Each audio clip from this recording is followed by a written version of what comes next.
उसने तय किया कि पारंपरिक खेती के साथ साथ नई तकनीकें भी सीखनी चाहिए। वह पास के शहर गया और कृषि विभाग से जानकारी ली। वहाँ कृषि अधिकारी शर्मा जी ने उसे सिखाया कि किस तरह जैविक खाद, नई किस्मों के बीज और सिंचाई के आधुनिक तरीके अपनाकर उपज बढ़ाई जा सकती है। रामू ने गांव लौटकर इन तरीकों को अपनाया। इस बार उसकी फसल और भी अच्छी हुई। गांव के दूसरे किसान भी हैरान हुए। गणेश और भोला बोले, रामू भाई, तुम्हारे खेत तो इस बार कमाल के हो गए, हमें भी सिखाओ। रामू ने बिना किसी अहंकार के सबको सिखाया। गांव में एक नई लहर दौड़ गई। अब किसान एक दूसरे से सीखने लगे। कुछ सालों में गांव की स्थिति पूरी तरह बदल गई। बच्चे स्कूल जाने लगे। खेती में आधुनिक तरीके अपनाए गए। ठाकुर जैसे साहूकारों का प्रभाव घटने लगा। लोग आपस में मिलजुल कर काम करने लगे। गुड्डू अब हाई स्कूल में आ गया था। वह गांव में सबसे तेज छात्र बन गया। मास्टर जी कहते, रामू, तेरा बेटा तो एक दिन बड़ा अफसर बनेगा। रामू गर्व से मुस्कुराता। अगर भगवान की कृपा रही तो वह जरूर आगे बढ़ेगा। पिंकी भी पढ़ाई में तेज थी। वह गांव की पहली लड़की थी जो 8वीं पास कर रही थी।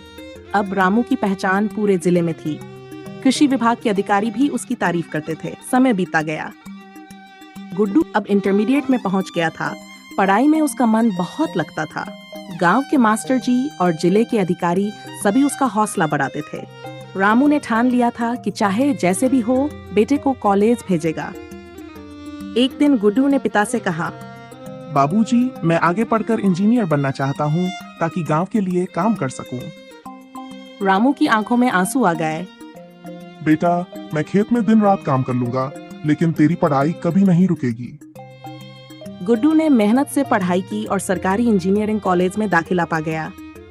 गांव के लिए ये बहुत बड़ी बात थी। गांव का पहला लड़का जिसने इंजीनियरिंग में दाखिला लिया। इधर पिंकी ने भी पढ़ाई में कमाल कर दिया। वह इंटर तक पहुंच गई थी। गांव की पहली लड़की जो इतने आगे तक पढ़ी थी। पिंकी ने कहा, बाबूजी, मैं स्कूल में टीचर बनना चाहती हूँ ताकि गांव की और लड़कियां भी पढ़ें। रामू और सीता बहुत खुश हुए।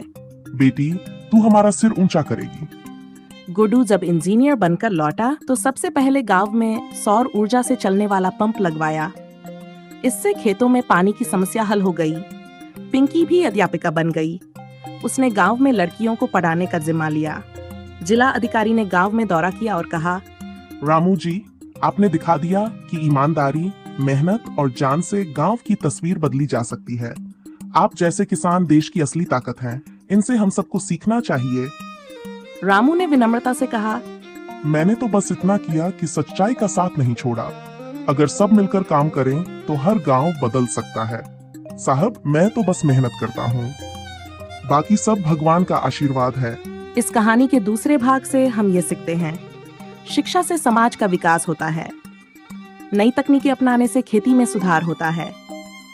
ईमानदार और जागरूक किसान गांव की तरक्की में महत्वपूर्ण भूमिका निभाते हैं। बेटा बेटी में फर्क नहीं करना चाहिए।